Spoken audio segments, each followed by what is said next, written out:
Scott Morrison is set to face more questions this afternoon on the sports rort scandal at a press conference where he will announce bushfire relief. Joining me now to discuss a new revelation in the scandal is Sky News Political Editor Andrew Clennell.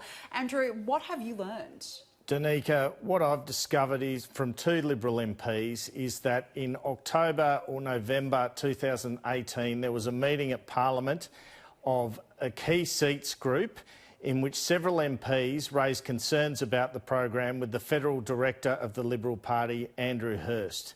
I've put these claims to Mr Hirst. Mr Hirst has declined to comment, but what's been put to me is that MPs raised concerns about whether they would whether their local groups would win the funds. This was a marginal seats group of MPs, and about delays in processing. One of the MPs involved told me there was concerns with the Nationals administering the fund, that perhaps the Liberals would not get all the money that they wanted from the fund. I'm told Mr Hirst told MPs he would get onto it. The Prime Minister's office have told me that they never had any discussions with Mr Hirst concerning this, so it's unclear what action Mr Hirst did take. But the Federal Director of the Liberal Party had concerns raised with him about the program, which now, of course, has been the subject of a highly critical Auditor General's report, which found that marginal and targeted seats were targeted. Sorry, there is one thing I was going to play now from Scott Morrison, the Prime Minister. He was asked about Liberal Party involvement this morning.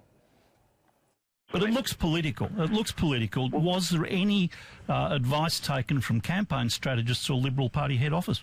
Well, not that I can speak of. What I'm saying is that, the grant programs, people in communities want grants for their local sports projects and they lobby for them. And they do that through their local members. They do it in direct petitions to the Prime Minister.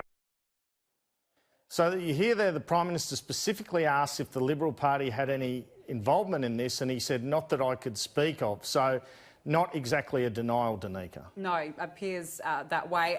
What do you now make of the Minister's chance of survival here? Well, I think they're pretty good, actually, because essentially Bridget McKenzie is being backed by the PM to the hilt, and the argument seems to be all sides of politics do this sort of thing with the pork barrelling. And there's enough suggestion there that the Prime Minister's office may have had some knowledge about the way the grants were being administered. Now we learn of this meeting in which marginal seat MPs were very keen to get hold of the funding and were enlisting the Federal Director of the Liberal Party to assist them on that. Certainly a fascinating story, one we'll be watching very closely. Andrew Clennell, thank you so much for the update on this. Thanks, Danica.